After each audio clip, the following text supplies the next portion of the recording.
Selepas sembahyang, assalam, tak sampai salam kiri, assalamualaikum anak engkau ni. Jadi yang kita bawa ni yang mumayyiz. Yang sobi tak boleh kita bawa. Berapa umur mumayyiz ni? 4 tahun, 5 tahun. Tengok budak.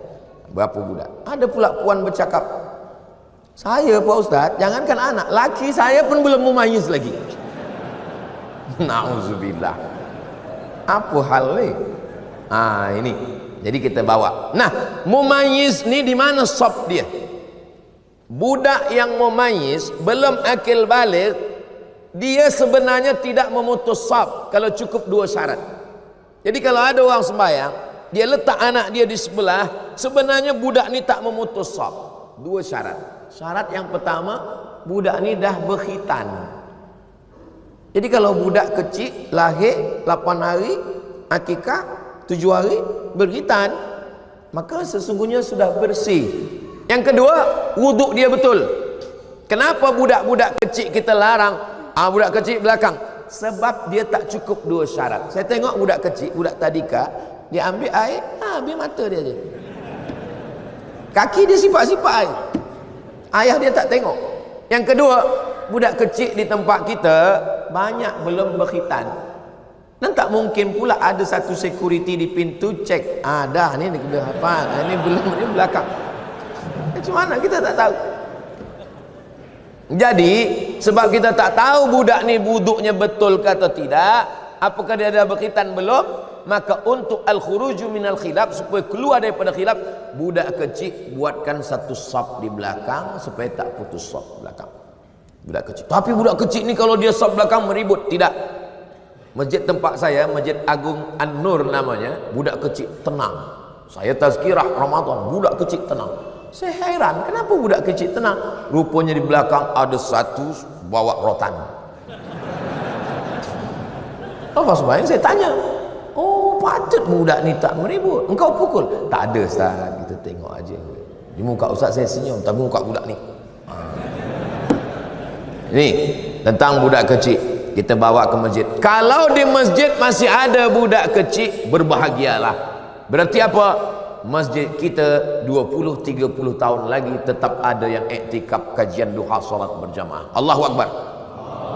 Tapi kalau di masjid tu dah tak ada lagi budak-budak, kita tak tahu. Masjid kita boleh jadi macam masjid di Andalusia. Masjid Andalusia tak ada lagi orang sembahyang.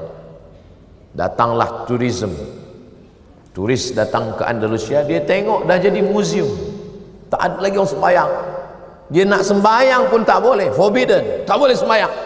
Maka dia azan di situ, Allahu Akbar, Allahu Akbar. Polis-polis heran, apa awak azan sini?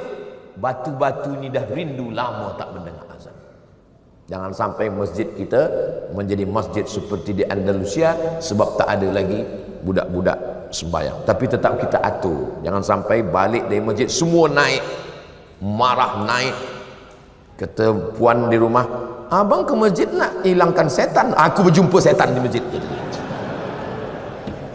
3. Yang berbahagia Ustaz, apa hukum selepas solat terus melihat handphone? Assalamualaikum warahmatullahi, Assalamualaikum warahmatullahi. Bini aku suruh cepat balik. Ada orang tanya saya, Ustaz Somad, apa hukumnya lelaki takut pada isteri? Kata saya, lelaki yang takut pada isteri, nanti bila dia mati, dia tak kena azab kubur. Sebab apa? Sebab dia dah terlalu kena azab di dunia.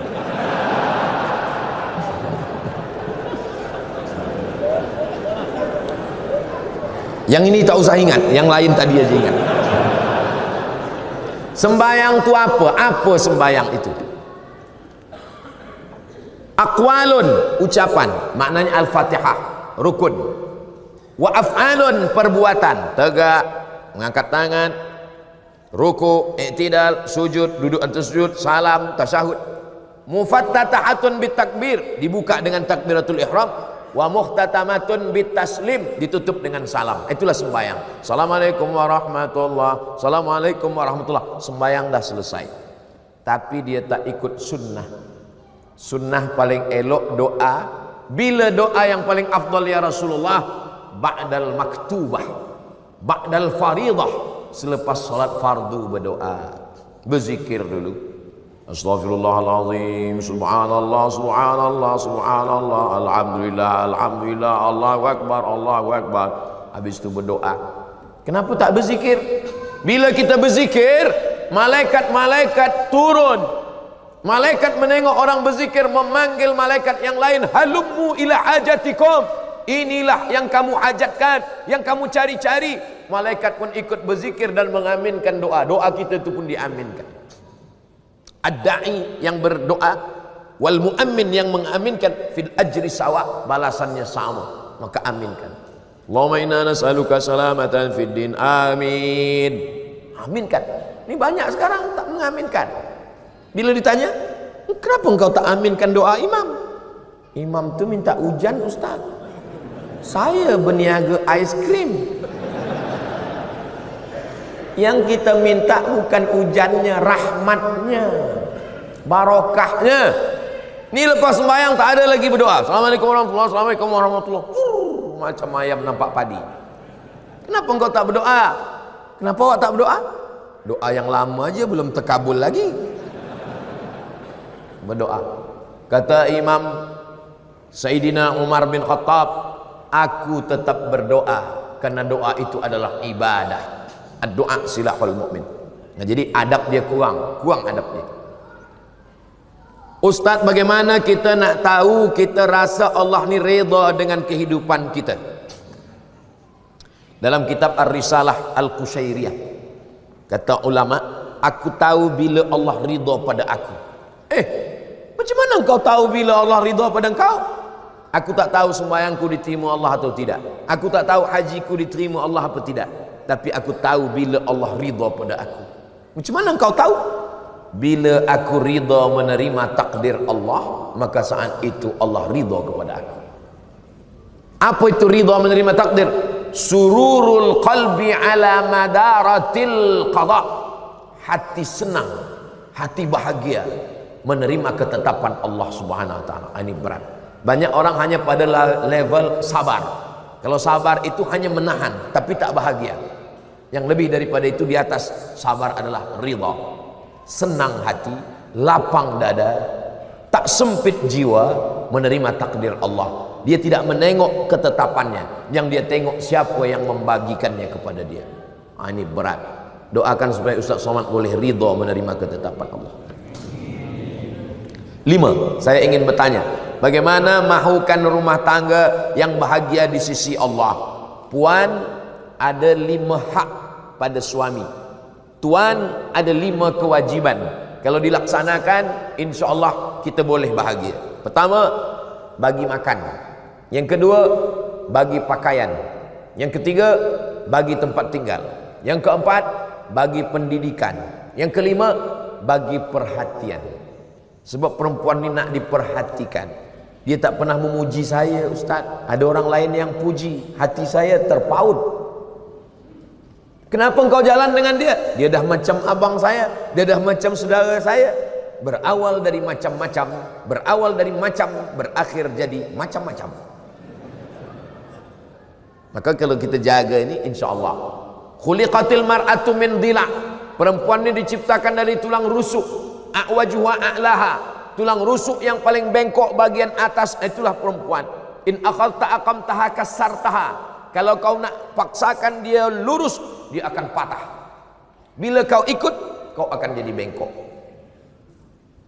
Ustaz, kalau ikut bini, Ustaz bengkok. Maka pandai-pandailah kita. Maka insya Allah, siapa orang yang paling baik di antara lelaki ini? Khairukum khairukum li ahli. Orang yang paling baik di antara kamu, orang yang paling baik kepada istri. Jadi kalau ada tuan-tuan yang paling baik di masjid, khusyuk solat, tapi kasar, cakap, caci maki, sumpah serapah. Kalau dia pergi dengan kawan, kawan ni bawa air, tumpah air, dia senyum. Tak apa, tak apa, kita ambil air lagi. Tapi kalau bini tumpah, mana mata. Bila sakit, bukan kawan datang, bini lah yang datang. sakit di hospital, bini datang suap, makan ya bang, sabar bang, sabar, insya Allah sebelum hari Jumat selesai nih, insya Allah. Bila kita baik dia suap baik, tapi bila kita kasar, makan, udah sakit tak mati-mati pula lagi. Betul tak puan? Betul kata puan. Rasa puas hati saya pagi ni Ustaz. 6. Zaman saya muda-muda dulu selalu tinggalkan sembahyang. Bagaimana nak mengqadaknya Ustaz? Selepas satu sembahyang qadak, lepas zuhur qadak zuhur, usalli fardhu zuhri arba'a raka'atin qadaan. Lepas asar qadak asar. Tapi untuk asar jangan qadak di masjid, di rumah. Bila kita qadak di masjid, nanti kawan berbisik, siapa ni? ISIS. Sesat ni. Dia tanya pula, sembahyang apa engkau? Mana ada sembahyang sunat? Siapa ajarkan engkau? Ustaz Somad. Aku dah cakap lama, Ustaz tu sesat. Maghrib, usalli fardal maghribi salasa raka'atin qadaan. Bukan maknanya saya bagi makna qada ni kita ringan-ringankan saja sembahyang. Jam sikit tak sembahyang, mengantuk sikit tak sembahyang. Maknanya supaya kita jaga jangan sampai tinggal sembahyang. La kafarata laha illa dzalik. Sembahyang tak boleh ditebus dengan puasa, sembahyang tak boleh hapus dengan umrah. Illa dzalik, mesti dengan sembahyang. Sepakat 4 mazhab ittifaq, Hanafi, Maliki, Syafi'i, Hambali, sembahyang mesti diqada. Tapi kata ustaz kami tak perlu qada. Ibnu Taimiyah kata, Ibnu Taimiyah tak perlu qada, istighfar saja. Tapi dia keluar daripada 4 mazhab. Kita pakai 4 mazhab, wajib diqada. Tapi jangan sebab tazkirah di Bukit Jelutong ni esok semua office kosong. Kemana semua? Semua mengqada. Qada tu lepas satu sembahyang qada. Berapa tahun tak sembahyang? 10 tahun. 10 tahun qada. Lepas satu sembahyang. Bila saya mati, setahun mati, alhamdulillah selesai insya-Allah. Begitu cara qada. Ustaz, adakah berdosa orang yang bekerja di tempat yang ada jual minum arak? Kalau ada orang jual arak, kita mesti tegah, kita mesti larang. Kita bukan ikut di dalam. Kata kita ikut berdalam bersyubhat. Nanti bila kena azab, kita pun ikut kena azabnya. Mana dalilnya? La ta'murunna bil ma'ruf, ajak orang buat baik.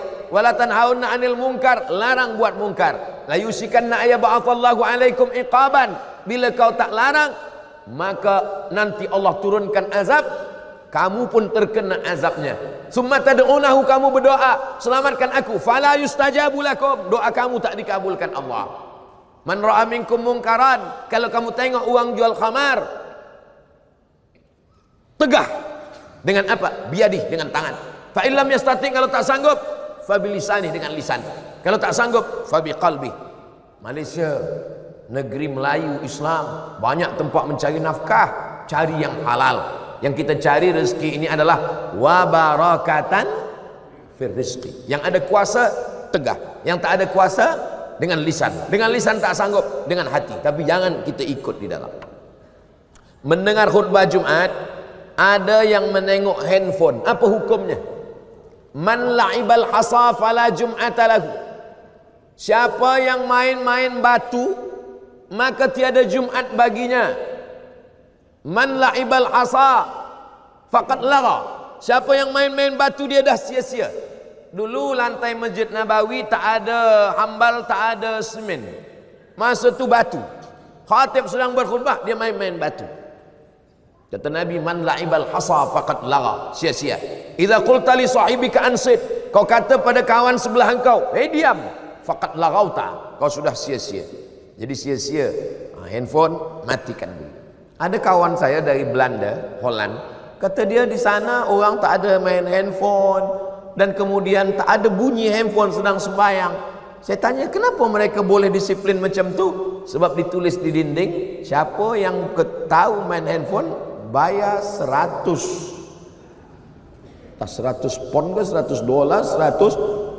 Maka kalau ada nanti buat di dinding, siapa yang main handphone bayar 1.000 ringgit. Kosong pula masjid, dia cari masjid lain. 9. Yang berbahagia Ustaz Somad, saya suka tengok media sosial, antaranya TikTok. Bila saya tengok TikTok, tertengok perempuan tak bertudung menari-nari. Apa hukumnya Ustaz? Kalau tertengok tak apa. Tapi kalau sengaja menengok, maka bila dia scroll nak cari TikTok Ustaz Abdul Somad, cepat-cepatlah. Cepat-cepat. Apalagi kalau ada bini di belakang, cepat-cepat. Dulu orang sangka bila dibuat WhatsApp ini, orang Islam akan rosak sebab dia akan share video yang tak baik. Rupanya yang di-share orang video tazkirah, solawat. Dulu sangka orang dibuat TikTok, awal-awal muncul TikTok, umat Islam akan rosak dengan TikTok. Rupanya sekarang TikTok pula isinya dakwah macam-macam. Jadi semua menjadi Islamik. YouTube Islamik, TikTok Islamik. Maka yang Islamik yang ditengok. Kata Sayyidina Ali, la tatbi'in nazratan nazrata. Kalau mata engkau tertengok, maka cepat palingkan. Pandangan yang kedua, laka. Pandangan yang kedua, alaika. Yang pertama, untuk engkau. Yang kedua, engkau akan dihisab. Maknanya, kalau tertengok, palingkan. Ada juga orang salah faham dengan hadis ni. Kalau tertengok, jangan berkedip. Nah, itu tak betul. Last 10. Saya keliru pahaman ahli sunnah wal jamaah dan pahaman wahabi. Boleh Ustaz terangkan? Panjang. Saya ringkaskan pada 3. Dia menengok saya sebagai pelaku bid'ah. Kalau bid'ah dalalah, kalau dalalah finnar. Maulid Nabi bid'ah, Isra Mi'raj bid'ah, menyambut 1 Muharram bid'ah, malam nisfu Sya'ban bid'ah, berdoa mengangkat tangan mengusap ke muka bid'ah, pakai hadis dhaif bid'ah, talqin mayat bid'ah, tahlil bid'ah, maka bertarekat bid'ah. Abdul Somad ini pelaku bid'ah dalalah finnar menurut dia, padahal kita punya dalil-dalil. Yang kedua, orang yang bertawassul kata dia musyrik. Bertawassul dengan Syekh Abdul Qadir Jilani musyrik. Bertawassul dengan Bahauddin Naqsabandi musyrik.